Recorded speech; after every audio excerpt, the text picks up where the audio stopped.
Et on continue à parler caméra avec vous, Gwenaëlle, bonsoir. Mais une caméra d'un autre genre qui pourrait bien un jour équiper nos téléphones portables, voire même nos frigos. De quoi s'agit-il ?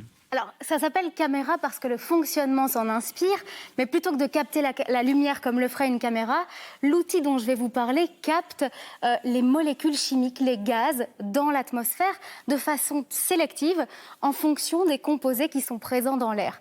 Donc c'est une sorte de caméra qui est minuscule, une caméra environnementale qui est équipée de pixels, de petits capteurs, comme le serait une caméra, qui a été baptisée Envicam et surtout qui a été mise au point par une start-up issue de l'UC Louvain. Alors ça, c'est pour le principe, mais concrètement, ça peut servir à quoi ?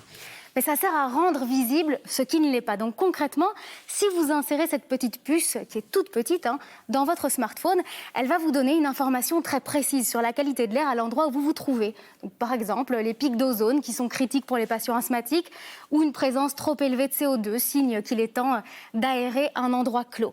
Il y a d'autres applications qui sont en développement actuellement par la start-up, et notamment pour le frigo intelligent. Donc si vous équipez un frigo intelligent de cette petite puce, elle pourrait vous donner une information sur l'état d'avancement des aliments qui se trouvent dans le frigo, puisqu'ils émettent chacun des gaz très particuliers.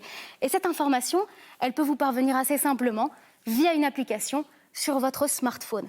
À l'heure actuelle, ce petit dispositif, il est plutôt tourné vers la surveillance de l'environnement et les émissions industrielles, que ce soit dans les usines, dans des villes ou des bâtiments intelligents.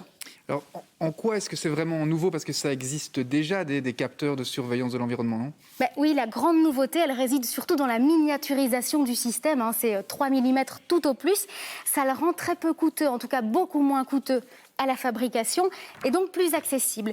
Et la démocratisation de cet outil, elle permet du coup d'envisager des applications futures dans de nombreux domaines. La santé, par exemple, vous pourriez surveiller des maladies comme le diabète ou le cancer des poumons par les gaz qui sont dégagés. Ça fait partie des avancées qui sont envisagées par la start-up Voxense. Impressionnant. Merci beaucoup, Gwenaëlle, pour ces explications ce soir en direct et en plateau.